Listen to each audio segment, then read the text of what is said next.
예, 오늘은 출애굽기 33번째 시간 마지막 경고라는 제목으로 출애굽기 11장 전체의 말씀을 전하도록 하겠습니다.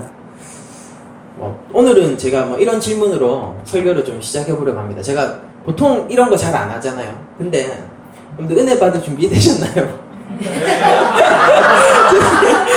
이런 거 진짜 잘 안 하잖아요. 근데 이번 주는 그런 말로 한번 시작을 해보고 싶습니다.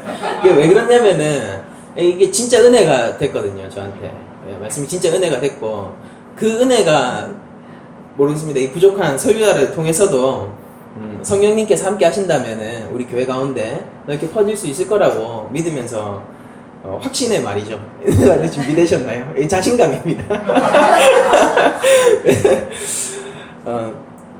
오늘은 말씀을 한 절 한 절 좀 차분하게 한번 봤으면 좋겠어요. 그래서 이 말씀을 곰씹어 보면서 이게 마지막 경고거든요. 마지막 경고인데 열재앙 가운데서 이제 사이클로 경고가 있죠. 사이클로 나타나는 경고들이 있었습니다. 첫 번째, 두 번째, 세 번째 재앙이 첫 번째 패턴 사이클로서 뭔가를 경고해주고 있었고요. 그리고 두 번째 패턴의 재앙도 이제 뭔가를 경고해주고 있었고, 마지막 패턴의 재앙도 모두 경고해주고 있었습니다. 그런데 이제 실제 애굽의 절망적인, 그냥 애굽이 망하는 날이에요. 그냥 까놓고 얘기하면은 애굽이 망하는 날, 애굽이 끝나는 날, 그 종말의 날이 10번째 재앙에 오게 됩니다. 10번째 재앙에 오게 돼요. 그 전에 정말로 최종적으로 진짜 마지막 경고를 하는 게 오늘의 본문이거든요. 그러니까 더 이상 없어요. 기회가 없어요. 그날이 가까워왔다 라고 얘기를 하는데, 정말 코앞에 온 그때의 경고이고, 우리가 생각을 해봤을 때 저희가 항상 그런 얘기를 하잖아요. 우리가 종말적인 시대를 살고 있다, 우리가 종말론적 신앙을 가져야 된다라고 얘기를 하는데, 이 시대에 관한 통찰을 줄 수 있는 좋은 본문이라는 생각을 되게 많이 했습니다. 출애굽기를 보면은요, 우리가 출애굽기라고 되어 있지만은 사실 출애굽의 내용은 이 전체 내용 중에서 한 3분의 1밖에 안 되죠. 나머지 3분의 2는 출애굽한 이후의 내용이 출애굽기에 적혀져 있습니다. 그럼에도 불구하고 이 제목을 저희들이 출애굽기라고 지은 것은 이 출애굽에 대한 상징성이 굉장히 크고, 출애굽 사건을 성경 전체 내에서, 이 출애굽기 내에서뿐만이 아니라요, 신약까지 다 포함해서 성경 전체 내에서 매우 중요하게 다루고 있기 때문에 그런 것들을 감안해서 나중에 70인역이라는 최초의 번역 성경에서 처음으로 출애굽기라는 탈출기죠, 엑소더스라는 그런 제목을 붙였습니다. 그러니까 출애굽이라는 것의 상징성을 생각할 때 성경 내에서의 그 어떤 영향력이라고 할까요? 영향력을 생각할 때 그 출애굽이 일어나기 바로 직전의 이 마지막 경고는 마치 이런 것 같아요. 재림에 오실 예수 그리스도를 맞이하는 자들에게, 오늘날 맞이하는 자들에게 그 예수 그리스도 오심을 준비하는 교회에게 뭔가 깊은 통찰을 줄 수 있는 본문이라는 생각을 되게 많이 하게 됐거든요. 우선 오늘 11장 1절을 보시면은 하나님께서 모세에게 얘기를 하는 장면이 나옵니다. 이 하나님께서 모세에게 얘기하는 장면이 이제 이후에 3절까지 이어지게 되는데요. 하나님께서는 이렇게 말씀을 하세요. 모세에게 이르시기를, 내가 이제 한 가지 재앙을 바로와 애굽에 내린 후에야 그가 너희를 여기서 내보내리라 라고 얘기를 하셨어요. 그러니까 이제 마지막 진짜 재앙이 하나 있는 거예요. 이 재앙을 위해서 달려왔던 겁니다. 하나님께서는 하나님의 하나님 되심을 드러나게 하기 위해서, 이 마지막 한 재앙을 위해서 하나님께서는 달려오셨던 거죠, 지금까지. 그리고 그 재앙이 코앞에 있습니다. 그러면서 하나님께서는 이 다음 재앙이 끝이다 라는 얘기를 지금 모세한테 해주고 계신 거예요. 한 가지 재앙을 바로 애굽에게 내린 후에야 그가 너희를 여기서 내보내리라 라고 얘기를 하는데, 이게 뭔가 여기까지만 들으면은 좋을 것 같은데 조금 분위기가 다른 게, 다음에 하나님께서 첨언을 하시는 게 이렇게 얘기를 하세요. 그가 너희를 내보낼 때에는 여기서 반드시 다 쫓아낼 것이다 라고 얘기를 하시거든요. 그러니까 이 재앙이 있으면은 출애굽 사건이 있을 거예요. 재앙이 있으면은 반드시 이스라엘 백성들은 풀려나오게 될 것이고 바로는 백성들을 보내지 않으면 안 되는 상황이 될 것입니다.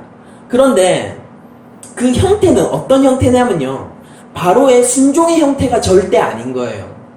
바로는 마지막까지 순종했기 때문에 이스라엘 백성이 나올 수 있었던 게 아니라 바로는 오히려 그들을 쫓아내버리는 겁니다. 그러니까 역병 같은 거예요. 우리나라에 이제 드디어 10번째 재앙이 임하고 나서야 바로는 깨닫게 되는 겁니다.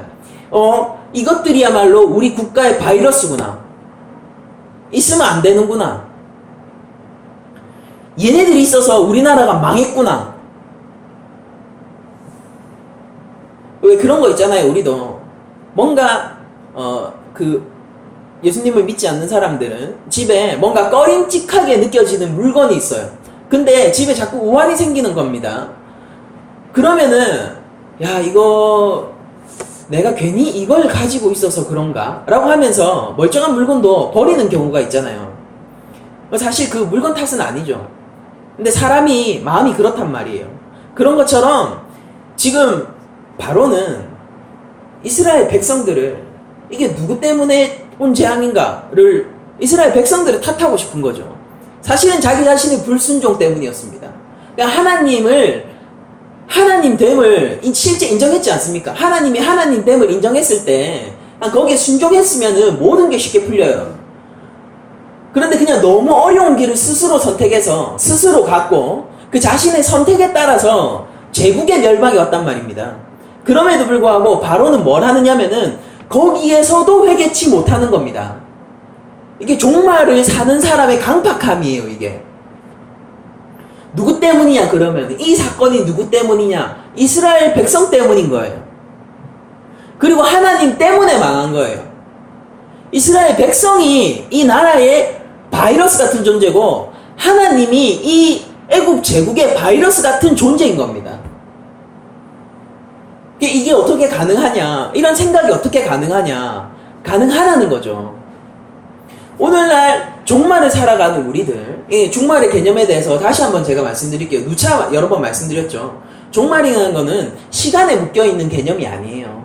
20년, 30년 후에 예수님이 온다고 해서 그게 종말이라는 게 아니라 이 세상 끝에 있을 종말 가운데 있을 선언이 십자가 도산 가운데서 이미 선포되었지 않습니까?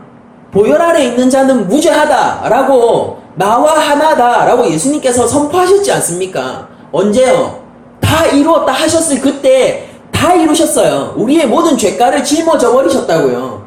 그러니까 원래라면은 이 세상이 원래 순리대로라면은 시작이 창조가 있고 마지막 때가 있으면은 그때 심판의 선언이 있어야 되는데 이게 종말에 속한 거라고 심판이라는 거예요.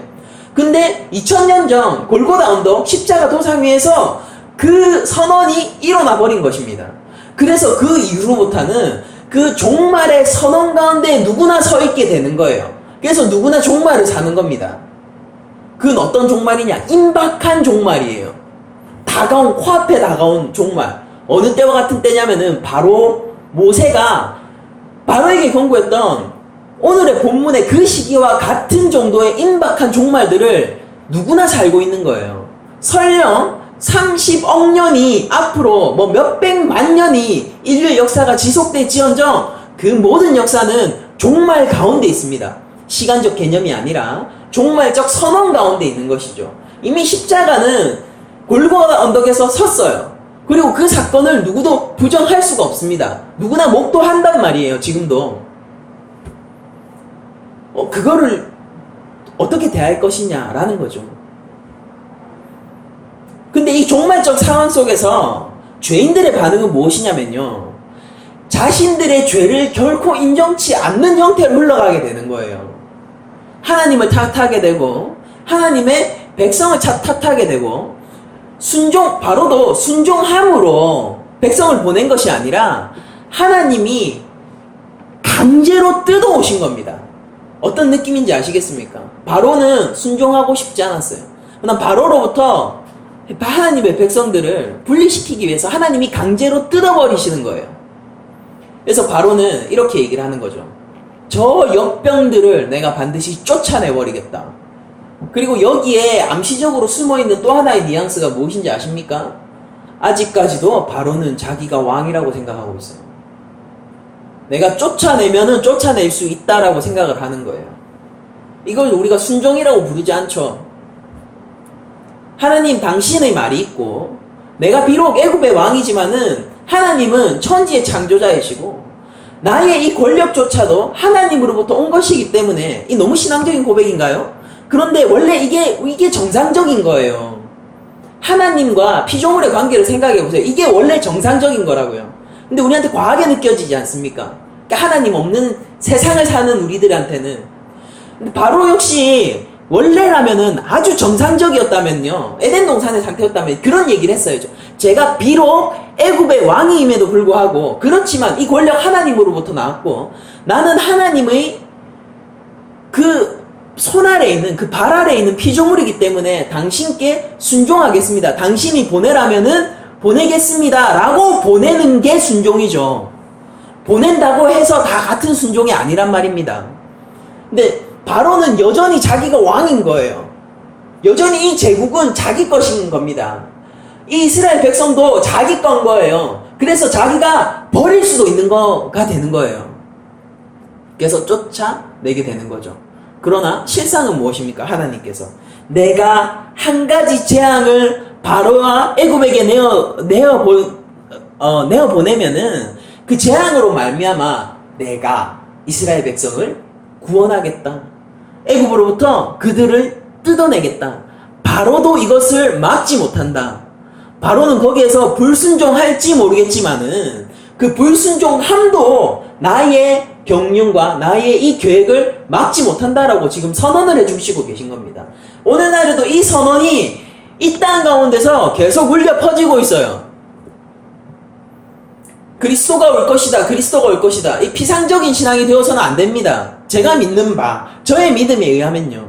그리고 성경에 의해서도 우리가 그리스도가 오심을 피상적으로 알면 안 된다고요. 그게 아니라 정말로 예수님이 오실 것이고요. 역사 가운데 오실 거예요. 그날이 마지막 날이 될 거고, 그때가 되면은 만물이 갱신되고 회복될 것입니다. 이게 우리가 믿는 바예요. 이게 역사적인 기독교가 가지고 있는 변치 않는 신앙입니다. 지금도 변치 않아야 하고요. 기독교는 아주 현실과 밀착해 있지만은, 그러나 한편으로는 정말로 영원을 바라보게 하는 겁니다.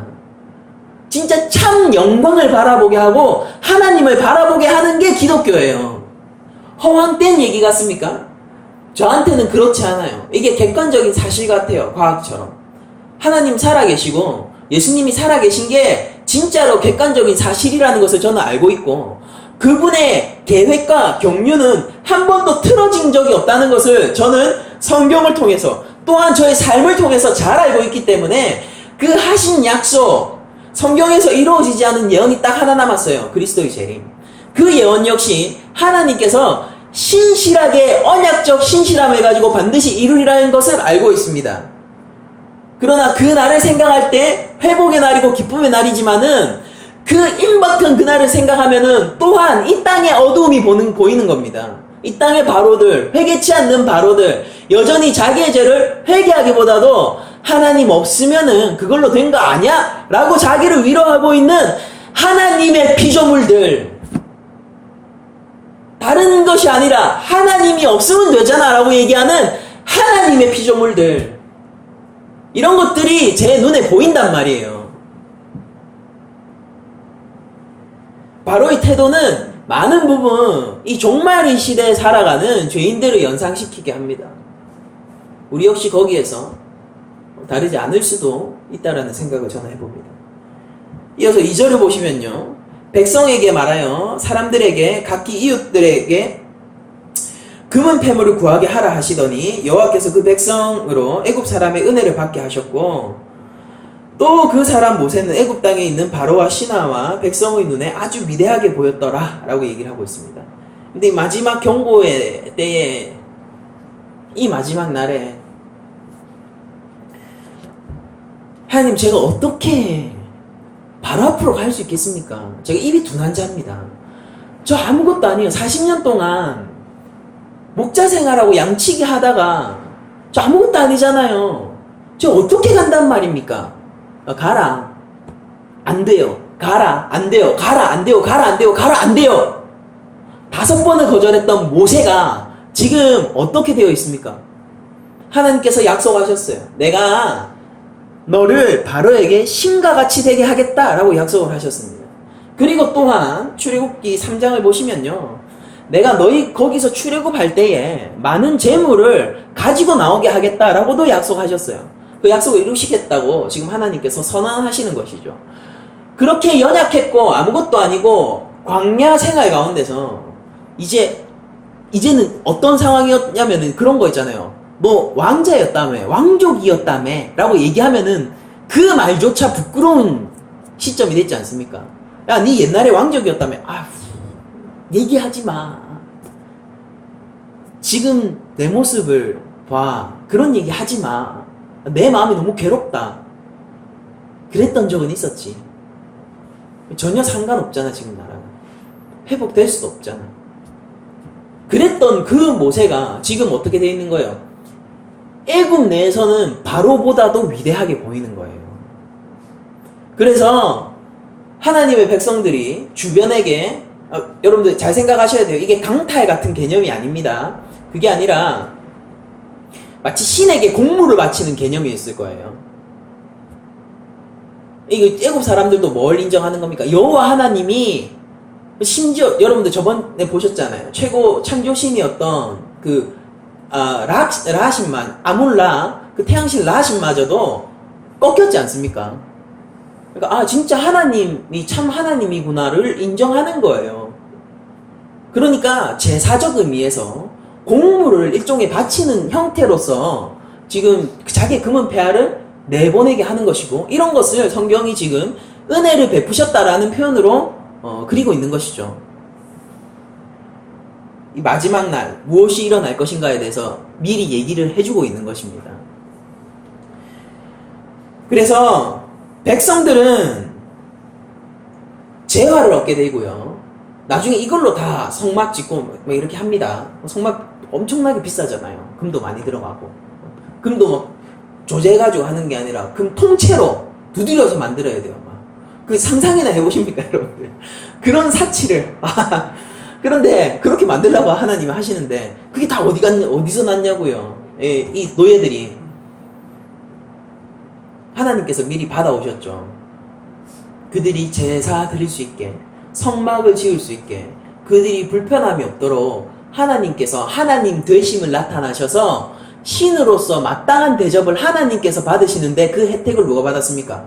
자기 백성들이 받았단 말입니다.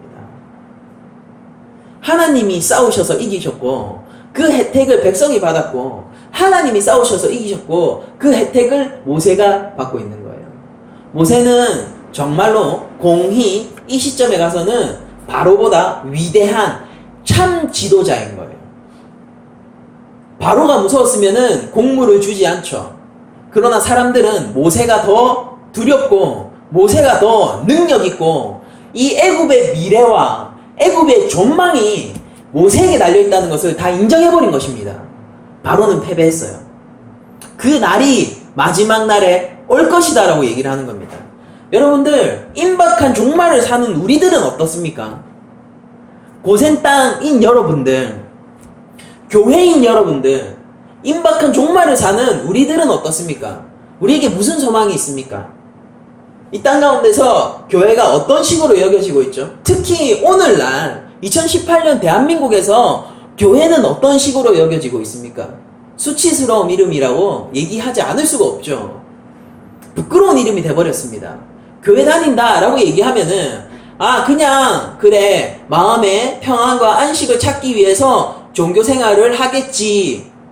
그런데 목사입니다 정도 얘기하면은 어느덧 자기 마음속에 선입견이 생겨서 부도덕한 자라고 여겨지는 시대를 살아가고 있잖아요. 예전에 목사라고 하면은 믿을 만한 사람, 존경받을 만한 사람이라는 인식이 있었단 말입니다. 근데 지금은 교회라는 이름이 부끄러워졌고, 목사라고 얘기했을 때 목사라는 이름도 부끄러워진 시대를 저희들이 살고 있지 않습니까? 이것은 물론 교회의 잘못이에요. 교회의 잘못이에요. 그럼에도 불구하고 세상 사람들이 교회 가운데 임하신 그리스도의 영광을 보지 못하고 있다는 것 또한 사실입니다. 교회들이 그리스도의 영광을 가렸어요. 맞아요. 세상 사람들도 그것을 발견하기를 즐겨하지 않고 발견한다고 해도 대수롭지 않게 여기고 있지 않습니까? 근데 이게 회복될 것이에요. 회복될 거예요. 교회가 교회로서 행복될 거고, 교회가 하나님의 백성으로서 회복될 거고, 성도들이 하나님의 자녀로서 회복될 거고, 우리 교회가 참으로 그리스도의 신부로서 회복될 겁니다. 그래서 모두가 인정하고 알게 되겠죠. 누구에게 영광을 돌려야 했을까? 내가 아니었구나. 누구나 나의 영광을 위해서 살아가잖아요. 기껏 잘해봤자 자기 자녀 정도 아닙니까? 근데 그런 인생을 사는 모든 사람들이 최종적으로 알게 되는 거예요. 누가 높은가? 하나님이 높으시다. 누구에게 영광을 돌려야 하는가? 하나님께 영광을 돌려야 하는구나. 질서가 돌아오는 겁니다. 질서가 돌아오는 거예요. 그러면 누가 참으로 귀한 인생을 살았는가? 하나님의 백성으로서 하나님의 말씀에 순종하면서 살았던 사람들이 참으로 귀한 삶을 살았구나. 이 땅 가운데서 가치 있는 삶, 질서 있는 삶, 공허하지 않은 삶이 딱 하나 있는데 그게 피조물로서 살아가는 삶이에요. 하나님은 하나님 자리에 있고 나는 피조물이니까 그냥 내 자리에 있는 게 가장 아름답고 가장 자유롭고 제일 가치 있는 삶이란 말입니다. 근데 여러분들 이 땅 가운데서 우리는 피조물이니까 피조물답게 삽시다라고 얘기하면은 뭐라고 여겨집니까? 지나치게 종교를 믿는 자, 종교에 의해서 억압당하는 자로 여겨지지 않습니까? 그게 사실이잖아요. 하나님께 감사하는 삶, 하나님의 말씀에 순종하는 삶을 세상 사람들은 이제는 답답하게 여기는 시대가 왔어요. 한때 종교적 세계관, 신화적 세계관 속에 있던 사람들은 기독교인들을 위대하게 봤었던 적도 있어요. 왜? 하나님의 말씀 속에서 윤리적으로 도덕적으로 살려고 하였기 때문에 그런 모습을 보면서 어느 정도 감화를 받았었단 말입니다. 그런데 지금 이 포스트 모던의 시대에서 그런 것마저 날아갔어요. 물론 그때 그들이 존경했던 것도 하나님을 바라보면서 존경했던 건 아니죠. 그러니까 도덕, 윤리, 도덕의 관점에서 존경을 한 거지만은 이제 그것조차 날아갔단 말입니다. 그래서 너무 심하게 믿는 자, 너무 하나님한테 종교에 빠진 자, 교회를 너무 나가는 사람, 답답한 사람, 그렇게 돼버렸단 말이에요. 근데 마지막 날에는 모두가 알게 될 거란 말입니다. 무엇이 진정 가치 있는 유일한 인생의 방식이었는가? 인생의 태도가 수많은 사람들이 인생의 삶의 진리를 찾고 수많은 사람들이 인생 가운데서 무엇이 참 내 인생을 바르게 펴줄 길인가? 무엇이 인생의 빛인가라면서 찾고 찾았을 때 마지막 날이 되면 모두가 알게 될 거예요. 하나님의 백성으로서 사는 삶, 피조물로서의 권위, 전 이것을 권위라고 부릅니다. 피조물로서의 권위를 회복한 그 삶, 그 삶이야말로 유일하게 가치 있는 삶이었구나. 참 삶이었구나. 우리가 그런 소망을 언제 품어야 됩니까? 이 땅 가운데서요? 아니, 잠시 접어두자고요. 그런데 오실 그분이 오셨을 때 모든 게 회복되고 모든 보상을 그때 받게 될 거예요. 야, 저 사람 믿다가 저봐, 너무 믿어가지고 결국 저렇게 외롭게 가잖아. 부자유스럽게 저렇게 살다 가잖아. 죽는 날까지도 그런 소리를 들을지 몰라요. 만약 그렇게 들어야 된다면은 우리 성도들은 아마 듣는 그 길을 선택할 것입니다. 근데 그게 거기서 끝이 아니란 말입니다. 우리 예수님께서 오셨을 때, 우리의 구세주께서 오셨을 때, 우리의 창조주께서 오셨을 때요. 예수님을 가르쳐 하는 얘기예요. 우리의 창조주께서 오셨을 때, 우리의 참 왕께서 오셨을 때 회복될 것이고 우리가 흘렸던 눈물과 고초가 모두 보상을 받게 될 거란 말이에요. 이 소망이 있습니다. 이것은 실제적인 소망이고 지금 우리가 살아가는 이 종말적 상황 속에서 우리를 붙드는 말씀이고 우리의 믿음이란 말입니다. 우리가 절대 실체 없는 것을 믿는 것이 아니에요. 없는 것을 자기 암시적으로 만들어내어서 믿는 것도 아닙니다. 지금 힘들지만은 예수님이 오시면은 될 거야 라고 자기 암시를 주는 게 아니란 말이에요. 그게 아니라 진짜 그런 일들이 있을 거라고요. 역사 가운데서 그게 발생할 거란 말입니다. 그리고 우리의 회복의 날이 있을 거란 말이에요. 말로만 회복, 아픈 마음을 상처받는 그런 정도가 아니라요. 진짜 회복이 있는 날이 있을 거라고요. 생명이 떠나지 않는 날이 있을 거고 하나님이 나와 얼굴과 얼굴을 마주하고 교제하는 그날이 있을 거란 말입니다. 예수님은 새 몸을 입으셨잖아요. 그 영존하시는 아버지께서 그 무소부재하시고 편지하시는 그분께서 이 땅 가운데 오셔서 육신을 입었어요. 자신의 하나님으로서의 무소부재한 권리를 포기하셨지 않습니까? 그리고 부활하셨어도 여전히 새 몸을 입고 계셨습니다. 무슨 뜻인지 아세요? 하나님은 여전히 자신의 권리를 포기하고 계시다는 뜻이에요. 새 몸 입었으니까 좋겠네 그게 아니라 그분은 무소부재하시고 편지하시는 하나님이란 말입니다. 그분께서 부활하셨는데도 하나님으로서 회복하신 것이 아니라 새 몸을 입고 부활하신 거예요. 누구 때문에? 우리 때문에요. 우리의 대표시니까요. 우리 때문에요. 그 말은 무슨 얘기인지 아세요? 영원 가운데서 예수님은 여전히 자신의 권리를 버리시고요. 새 몸을 입고 계실 거예요. 우리가 그분을 만질 수 있냐고요? 도마가 만졌듯이 우리는 만질 수 있을 거예요. 그분을 볼 수 있냐고요? 얼굴과 얼굴을 마주하게 될 겁니다. 이게 허황된 얘기고 가상의 얘기고 신화라는 얘기를 여러분들 모두 귀담아 듣지 마십시오. 그런 모든 말들을 무시하십시오. 진리 앞에서는 못던 반격도 사실 허망해지는 거예요. 여기 컵이 있는데 이 컵이 없다는 걸 증명하기 위해서 왜 노력을 합니까? 여기 컵이 있는데 이 컵이 컵이라는 사실을 증명하기 위해서 뭘 그렇게 노력해야 돼요? 그러니까 앞에 컵이 있는 거예요. 진실 앞에 선 자는 심플한 겁니다. 예수 그리스도가 오실 거예요. 진실 앞에 서세요. 진실 앞에 서세요. 심플해져요, 그냥. 근데 그게 제일 강력해요. 수많은 사람들이 여기에 컵이 없다는 것을 증명하기 위해서 많은 공식들을 도입하고 많은 실험들을 도입해가지고 끝끝내 증명하려고 하고 증명해내죠. 진실 앞에서는 모두가 휘발돼 사라지는 겁니다. 없는 거예요. 제일 강력한 게 뭔지 아세요? 컵 보는 겁니다. 컵 있네? 이게 제일 강력한 거예요. 그게 제일 맞는 거죠. 예수님 살아계세요. 예수님이 우리를 위하여서 새 몸을 입으셨고요.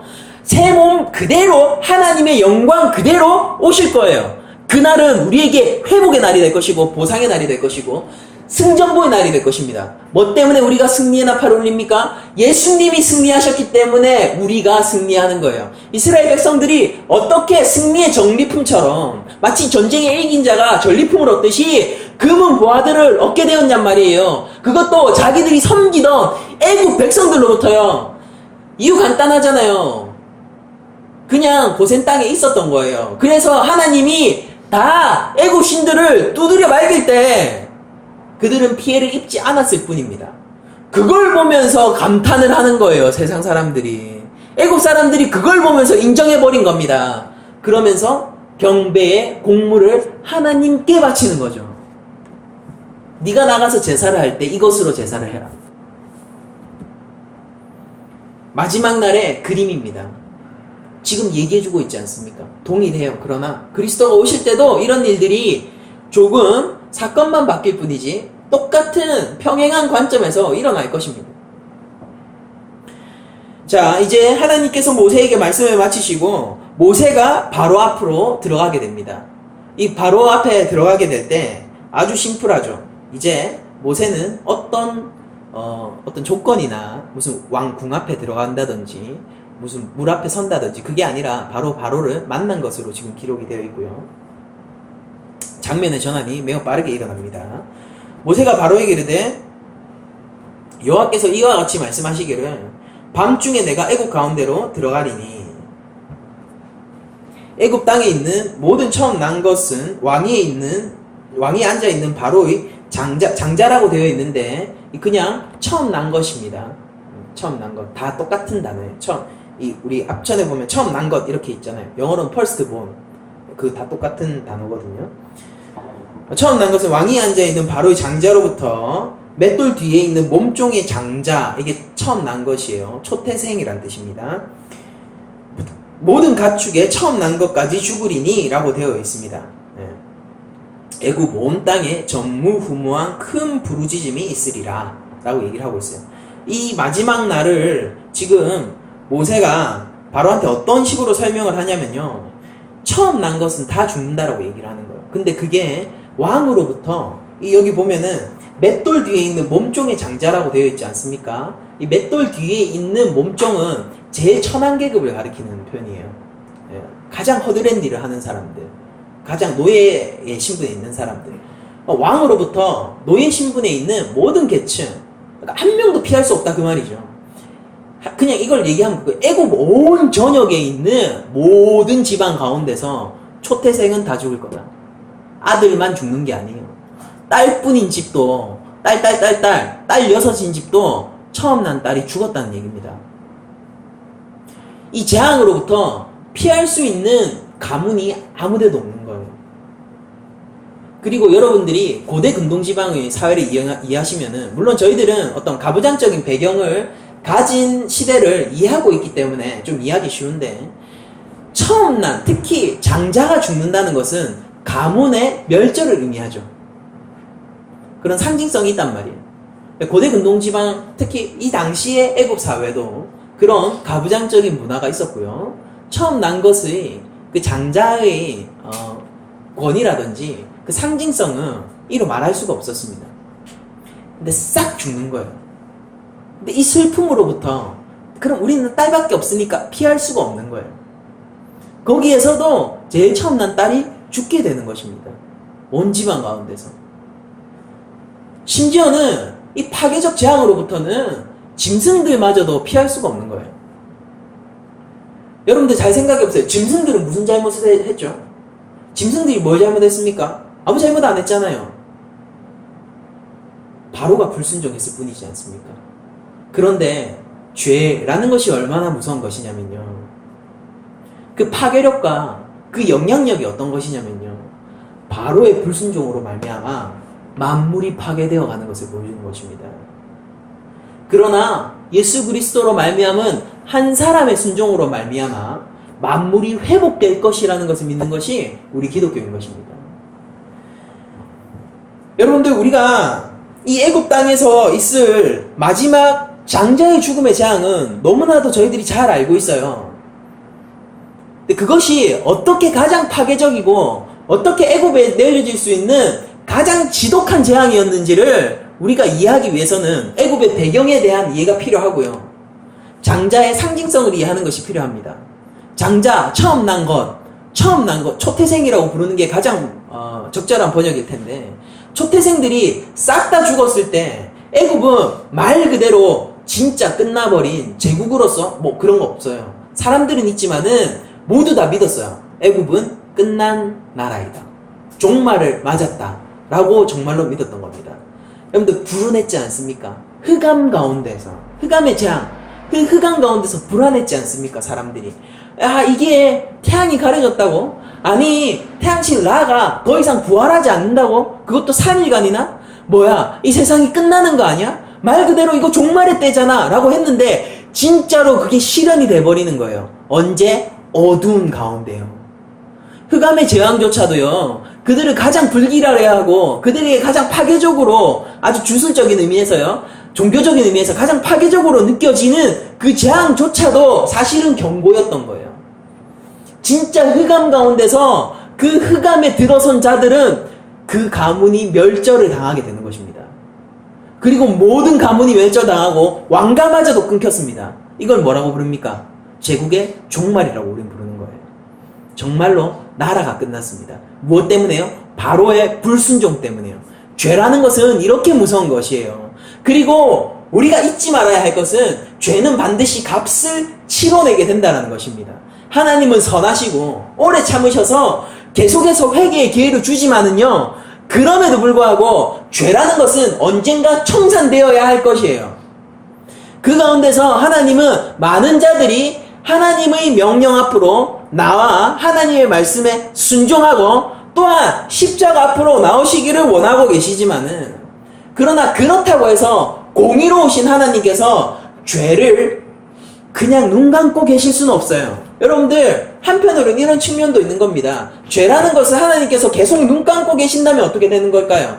죄라는 것을 하나님께서 계속 눈 감고 계신다는 것은 사단에게 하나님이 지신다는 걸 의미해요. 여러분들, 이 땅이 회복되지 않는다는 건 뭘 의미하는지 아세요? 이 땅이 회복되지 않는다는 것은 하나님께서 사탄한테 지셨다는 걸 의미하는 겁니다.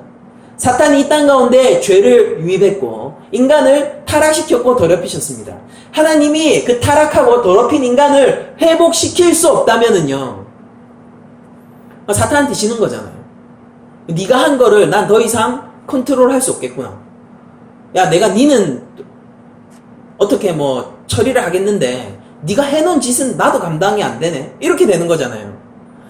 그로 말미암아, 인간의 타락으로 말미암아 가져온 이 만물의 이 질서의 붕괴 상태, 이 만물이 하나님이 최초로 지으셨던 그 질서가 어디에 있습니까? 평화가 어디에 있어요? 약육강신의 이 세계를 보세요. 근데 거기에서도 하나님께서 그대로 놔두시고, 야, 이거 내가 어떻게 처리할 수가 없어갖고, 야, 너네 옮겨야겠다. 내 자녀들아 처소로 옮겨야겠다. 이거 내가 감당이 안 되거든. 사탄은 내가 처리했는데, 이거는 감당이 안 되니까, 걔가 한 짓은 감당이 안 되니까, 이거 내 없앨게. 하면서 지구 뚝딱 없애버리고, 자, 너희는 새로운 천국, 내가 황금길 깔아놨어. 가자! 해가지고 그쪽으로 가시면은, 일정 부분 하나님께서 사단한테 징계되는 거잖아요. 전지전능하신 우리 하나님께서는요, 사탄이 어지러 놓은 그 일조차도 회복을 시키십니다. 그래서 이 땅은 갱신될 거고 회복될 거예요. 그게 우리가 가지고 있는 하나님 나라의 그림입니다. 우리가 불교적 세계관에 너무 많은 영향을 받았어요. 천국이라는 것도 죽으면 가는 것으로 우리들이 생각하기 쉽고, 하나님 나라는 이 땅 가운데 이미 들어와 있어요. 여기 있다 저기 있다 하지 말라. 너희 가운데 있느니라. 예수님이 서기관과 바리새인에 둘러싸여서 하신 말씀입니다. 너희 가운데 누구예요? 예수. 예수를 믿는 믿음이 있고 성령과 함께하고 예수님이 여러분들과 연합하셨다면요, 여러분들이 그리스도의 십자가에서 함께 죽고 이제 그리스도로 살아가는 사람이 됐다라면요, 하나님의 나라가 이미 여러분들 가운데 임했습니다. 그리고 하나님 나라가 이미 이 땅 가운데서 가시적 실체로도 임했죠. 그게 교회입니다. 교회라는 것을 여러분들 부끄러워하지 마세요. 교회 이 권세를 여러분들 당당하게 생각하십시오. 하나님 나라란 말이에요, 이게. 그래서 하나님의 통치를 받는 그 사람들이 지금 이 땅 가운데도 있잖아요. 죽어서 언제 천국 갈 겁니까? 천국을 지금 맛본 자들이 천국을 소망하게 되는 것이고, 지금 천국을 사는 자들이 영혼 가운데서 천국을 누리게 될 것입니다. 이 땅이 뭐 없어지고 우리가 새로운 어떤 곳으로 간다라고 생각하지 마세요. 하나님은 이 땅을 회복시키실 거예요. 갱신시키실 거예요. 어떤 형태인지 잘 모르겠어요. 우리가 예수님의 새 몸이 어떤 건지를 알지 못하듯이, 제자들도 막 못 알아보고, 그쵸? 처음엔 못 알아보고, 또 벽을 막 통과하는 것 같고, 그 새 몸이 뭔지, 그러나 만질 수 있고, 뭔지 모르잖아요, 우리가. 뭔지 몰라요. 회복된 그 하나님의 나라가 뭔지 모르겠어요. 근데 제가 장담할 수 있는 것은, 하나님께서는 사단이 타락시킨 이 땅을 인간의 죄로 말미암아 황폐해지고 피폐해진 이 땅을 회복시키실 거예요. 하나님은 지지 않으십니다. 이기십니다. 하나님은 전지전능하셔서, 그리고 사랑이 넘치셔서 회복하시고 갱신할 거예요. 이게 종말 가운데서 우리가 품는 소망이라는 것입니다. 근데 이거 본문을 보시면은 싹 다 죽잖아요. 그 밤중 가운데서 싹 다 죽는데, 애굽 온 땅에 전무후무한 큰 부르짖음이 있는데 7절에 보시면, 그러나 이스라엘 자손에게는 사람에게나 짐승에게나 개 한 마리도 그 혀를 움직이지 아니할 것이라고 얘기를 하지 않습니까? 너무 평화롭잖아요. 걔도 지질 이유가 없는 거예요. 걔도 경계할 필요가 없는 겁니다. 뭔가가 오면은 짚고 경계하고 도둑이라도 지켜야 되는데 그럴 일이 아무것도 없는 거예요. 이 밤 어떻게 하고 있는 겁니까? 잘 자고 있는 거죠. 잘 자고 있는 거예요. 평화가 넘치다 못해 적막하기까지 하고 고요하기까지 한 그 평안이 있는 겁니다. 그런데 그 동일한 시기에 뭐가 있는 거예요? 그 똑같은 시기에요. 이게 뭐 이 사건이 있고 저 사건이 있고 그게 아니라 동일한 시기에 또 어떤 양상이 있는 겁니까? 전무후무한 울부짖음이 있는 거예요. 그날이 오면은 죽는 겁니다. 장자가 없어지는 거예요. 사멸되는 거예요. 제국의 몰락이고 정말로 끝이란 말입니다. 애굽은 이 이후에도 사람들이 남아서 그 제국을 일구어가고 지금도 이집트라는 나라가 존재하고 있지만은요, 진짜 주님의 때가 오면은, 하나님의 날이 오면요, 그 큰 날이 오면요 정말로 끝이 날 거란 말이에요. 이 10번째 재앙도 우리에게 주시는 하나님의 경고란 말입니다. 하나님이 얼마나 더 경고를 하셔야겠어요. 아들까지 보내셨단 말이에요. 아들까지 보내셨다고요. 하나님이 무엇으로 더 경고하실 수 있겠습니까? 꿈에 나타나면 우리가 예수님을 믿을까요? 죽은 자가 살아나면 우리가 예수님을 믿을까요? 진짜 그럴까요?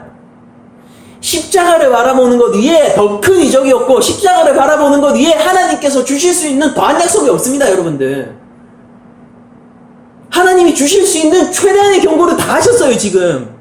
그게 종말을, 임박한 종말을 사는 우리들이 가지고 있는 현실입니다. 이때까지만 해도 아직 예수님 안 오셨잖아요. 근데 지금 예수님 이후의 시대를 살고 있잖아요. 정말로 진짜 임박한 종말을 저희들이 살고 있지 않습니까? 뭘로 더 경고하실까요? 아들을 보내셨는데 아들이 죽었어요. 우리가 죽였어요. 십자가 못 박았어요. 못 박으면서 즐거워했어요, 심지어. 어떡할 겁니까? 그 현실을 보는데 우리가 어떡할 거예요? 그걸로도 믿을 수 없으면 정말 소망 없는 거예요.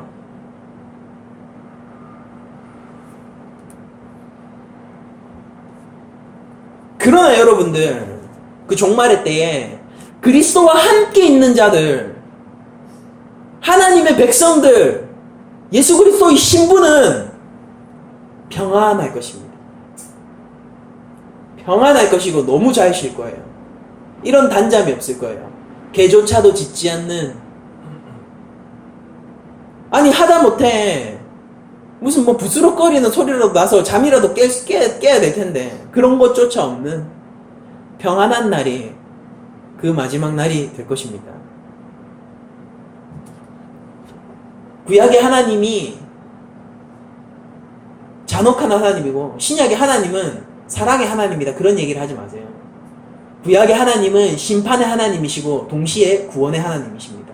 신약의 하나님도 심판의 하나님이시고 동시에 구원의 하나님이세요. 사랑이 더 큰 가치 같으십니까, 여러분들? 사랑이 더 큰 가치 같으세요? 기독교의 제일 큰 가치가 뭔지 아세요? 하나님이 하나님 되심을 드러내게 되는 게 제일 큰 가치입니다. 하나님의 영광이 회복되는 게 기독교의 제일 큰 가치예요. 우리에게 있어서는 사랑이 제일 큰 가치일 수 있습니다. 그리고 우리는 하나님의 사랑과 은혜와 긍휼과 자비로 말미암아 구원을 받았죠. 사랑도 하나님의 속성이세요. 사랑도 하나님의 속성이라고요. 그런데 공의도 하나님의 속성이세요. 하나님이 하나님 되심을 드러내게 될 때 우리는 거기서 하나님 사랑이 더 좋은 가치인데 왜 죄인도 용서해 주지 않습니까? 이런 얘기를 할 수가 없을걸요? 인류에게 주어진 회개의 찬스와 각 개인의 인생에 주어진 그 몇 번의 찬스들을 바라보게 될 때, 마지막 알게 될 때 정말로 자신의 태도를 참 피조물로서 돌아보게 될 때 하나님 영광이 드러나셔서 피조물임을 부인할 수 없어가지고 자기를 피조물로서 돌아보게 될 때 단지 애곡하는 것 외에는 그 어떤 말도 할 수 없을 것입니다. 저도 지금 구원해 주셔야 하나님이시잖아요. 감히요? 그런 얘기를 할 수 없는 날이 올 거라고요. 그러니까 지금 그런 얘기를 할 수 있고 하나님을 향하여서 욕도 할 수 있고 침도 뱉을 수 있고 심지어 하나님을 향하여서 저주도 할 수 있는 이때에 예수를 믿어야 돼요. 신학자 반티는 이런 얘기를 했습니다. 애가 자녀가 아빠 싸다기를 때리려고 하면은, 뺨을 때리려고 하면은 아버지 무릎 위에서 때려야 된다고 얘기했어요.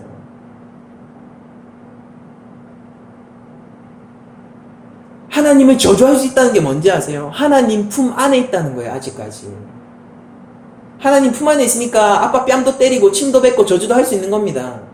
난 내치게 되었을 때, 흑암 속에서 이를 갈게 될 때, 아무것도 하나님이 이제 정말로 없을 때, 하나님의 최소한의 은혜조차 긍휼조차 거두어져 갔을 그때 어떡할 거냔 말이에요. 그때를 애곡한다라고 성경은 표현합니다. 원래 신이 인간 사이에 내려온다는 것은 애굽에 있어서 제일 큰 절기 중에 하나였어요. 제일 유명한 절기였습니다. 원래 신이 그 애굽 사람들이 가장 기대하는 날이고 가장 즐거워하는 날인데, 신이 우리 가운데로 내려왔다 라고 생각하는 그날을 애굽 사람들은 제일 좋아했거든요. 축제였습니다. 축일이었어요. 신이 내려오는 날이라는 축일이 있습니다. 애굽 가운데서, 고대 이집트에는. 근데 진짜로 신이 내려오니까 어떻게 되는 겁니까? 그들이 즐거워할 때예요? 신이 내려왔다고 와 우리가 기대하던 그 일이 일어난 겁니까? 축복을 주러 온 거예요? 죄인에게는 벌을, 의인에게는 상을, 제자리를 찾는 것이고 참 질서를 찾는 날이 되어버리는 겁니다. 그리고 애굽 가운데 속한 그들은 아무 소망이 없어요, 사실. 그때가 되면은 정말 아무 소망이 없어요. 지금 교회가 아직 남아있고 복음이 아직 남아있고 아직 하나님을 저주할 수 있고 아직 하나님을 욕할 수 있는 이때야말로 소망이 아직 남아있는 날입니다. 하나님을 더 이상 욕할 수도 없고 하나님을 저주할 수도 없고 교회마저도 분리되어 버린 그 세상에서는요, 그 어떤 소망도 남아있지 않아요.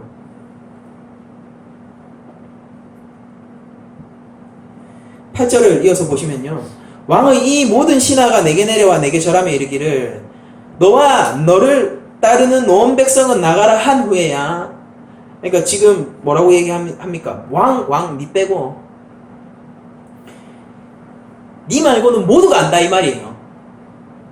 모두가 안다. 니 얼마나 니가 패역한지 봐봐. 신하들도 너의 신하인데 너의 신하들마저도 내게 절하면서 이르기를 너와 너를 따르는 온 백성은 나가라 한 후에야 내가 나가리라 하고 심히 노하여 바로에게서 나왔다라고 얘기를 해요. 그러니까 지금 뭐 때문에 화났는지 성경이 나오고 있진 않지만은 굉장히 화나가지고 이렇게 얘기하는 겁니다. 네 신하마저도 무릎을 꿇고 내게 절을 한 이후에야 내가 제발 나가주세요. 제발 나가주세요. 백성들 제발 나가주세요. 이렇게 간곡히 애청합니다. 이렇게 간곡히 부탁드립니다. 한 이후에야, 그 절을 받고 난 이후에야 내가 나갈 것이다 하고 나왔다라고 표현이 돼 있어요. 그러니까 얼만큼 그 싸움이 있었고 얼마나 큰 대립이 있었는지 모르겠지만은 이 단어를 통하여서 심히 노하였다는 단어를 통하여서 그 어느 때보다 바로가 심하게 반발했음을 알 수 있습니다. 마지막 발악인 거죠. 마지막 몸부림인 거죠. 종말의 때에 마지막 때가 오면 올수록 이런 움직임은 더욱더 심화되는 것이죠. 시대가 그렇지 않습니까? 시대의 흐름이잖아요. 이거는 막을 수 없는 흐름이잖아요. 그렇지 않습니까?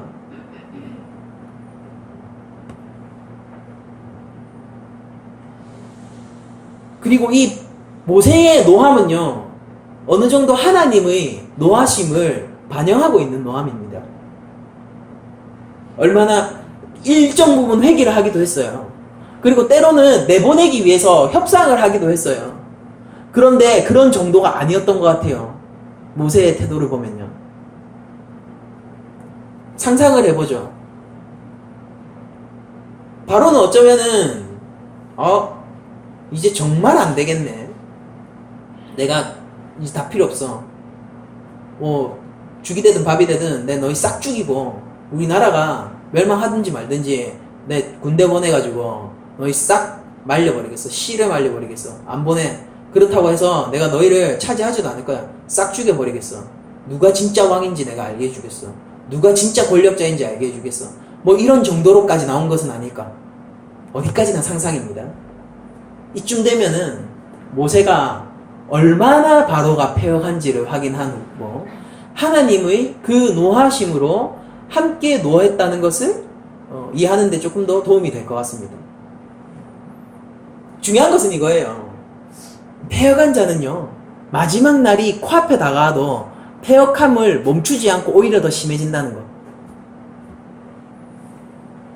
그 길을 바라볼 때마다 여러분들 긍휼히 여겨주십시오. 그 길을 가는 자들을 볼 때마다 여러분들 그들을 위해서 기도해 주시기 바랍니다. 교회가 가진 권세는 그들을 위해서 기도할 수 있어요. 불쌍한 일 아닙니까? 이제 11장 9절에 보면은 이제 다시 장면이 바뀝니다. 여호와께서 또 모세에게 말씀을 하세요.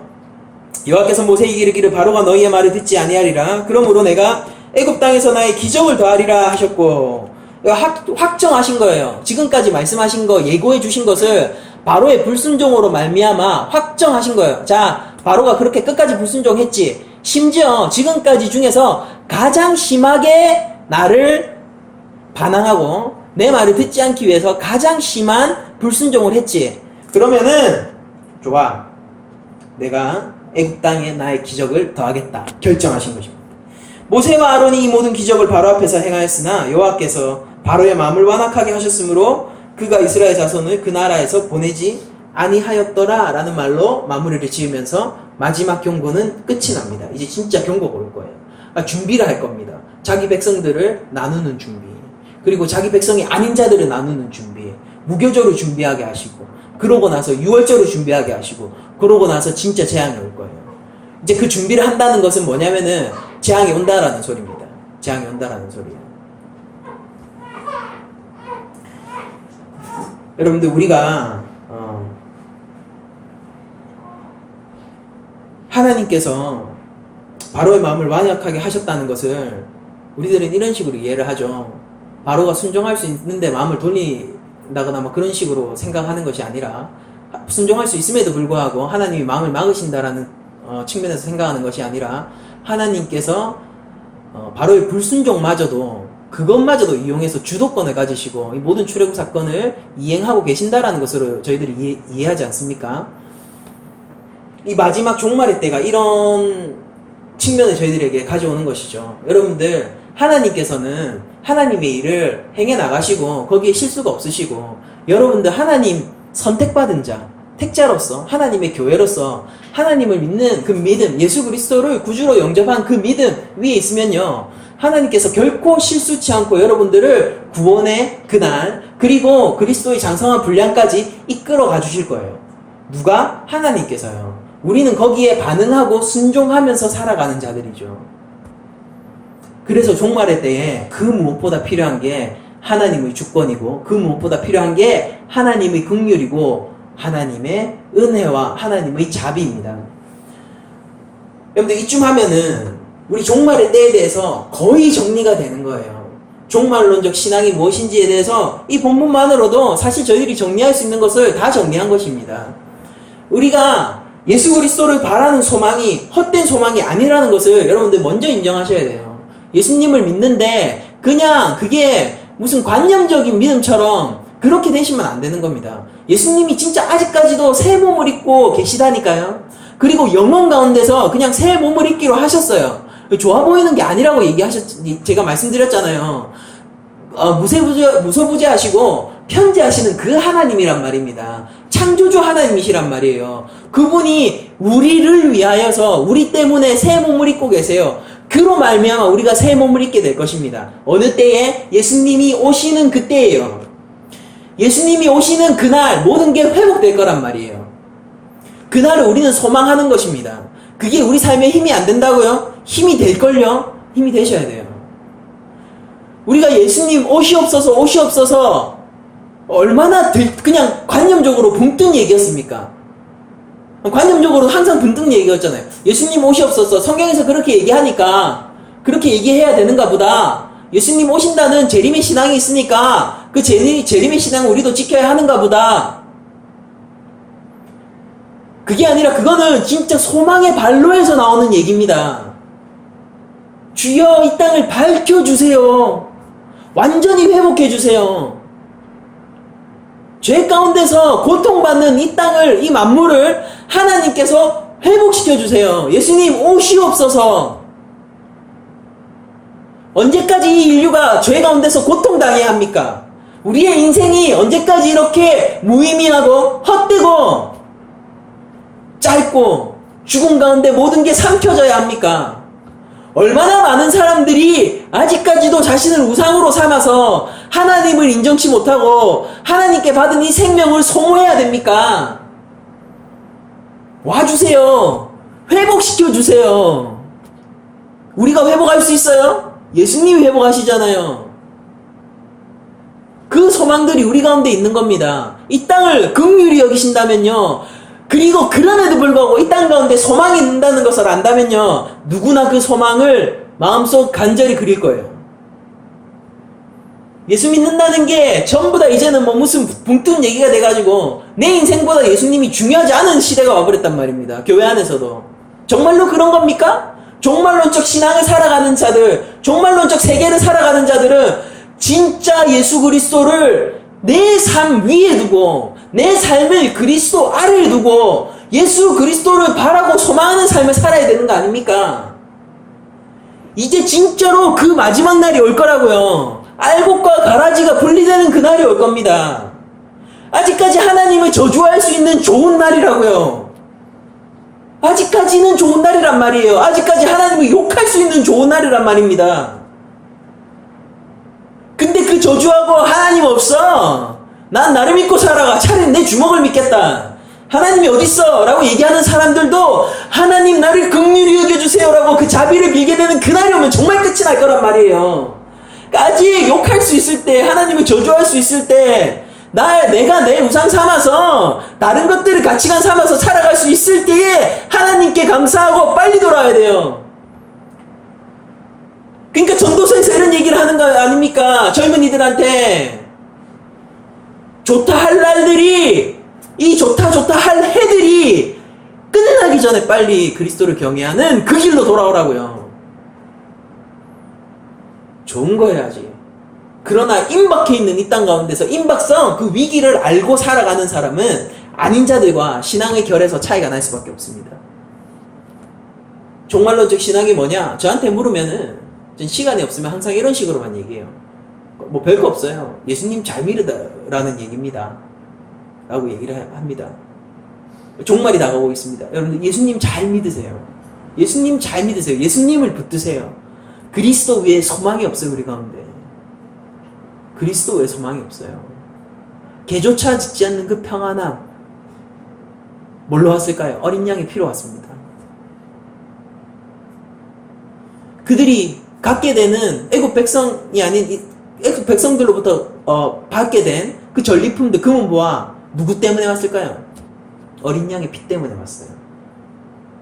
그리고 참 어린 양 대신 우리 예수 그리스도의 보혈 가운데 그 보혈을 힘입은 자만이 이 마지막 날을 소망할 수 있을 겁니다. 하나님을 경배하는 삶을 살아가길 원합니다. 여러분들 종말이 가까우고 있고 예수님은 반드시 오셔서 이 땅을 회복시킬 것이고 우리들은 또한 죄 가운데서 고난을 받는 이 만물과 사람들을 보면서 오셔서 회복시켜주세요 라고 얘기를 해야 될 거예요. 그 뒤에 이면을 저희들은 또한 보고 있죠. 그날이 왔을 때 좋은 날임에도 불구하고 분리되는 자들이 있을 거다. 완전한 곳이기 때문에 완전치 못한 것은 없을 거예요.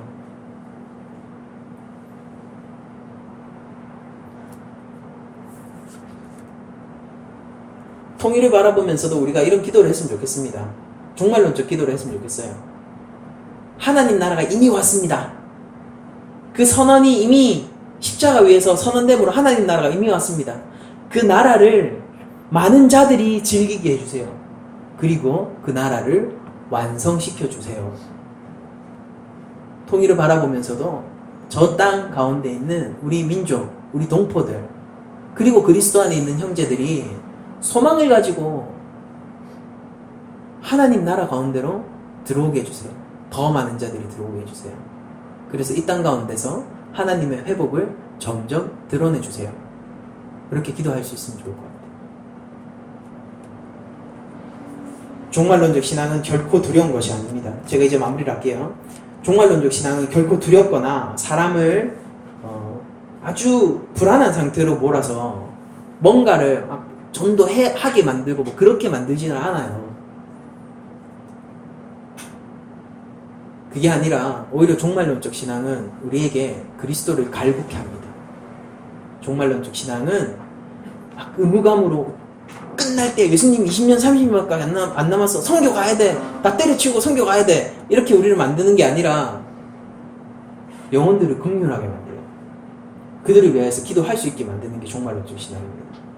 그리고 내 삶 가운데서 끝없이 십자가로 달려가기를 즐거워하게 만드는 거예요. 아직까지도 십자가로 달려가는 게 괴롭고 해야 되는 의무처럼 느껴지는 분들이 계십니까? 다시 한번 자신의 신앙을 잘 돌이켜보시길 바래요. 진짜 예수님을 아는 사람은요, 예수님이 무슨 일을 했는지, 내가 뭐 때문에 살아났는지 아는 사람은요, 예수 그리스도의 십자가로 달려가고 싶은데 못 달려가서 문제인 거지, 그게 괴롭거나 그렇진 않아요. 이 즐거운 예수 믿는 길, 이 회복의 길, 만물이 소생하는 길, 애곡이 원래 우리 것이었지만, 비통함이 우리 것이었지만, 그 모든 것이 기쁨과 즐거움으로 바뀐 이 신앙의 길. 여러분들 종말론적 신앙을 가지시고 기쁨과 즐거움과 무엇보다 소망으로, 하나님의 사랑이 완성될 그날을 소망함으로 살아가는 여러분들이 되시기를 축원하며 모든 말씀을 마치도록 하겠습니다.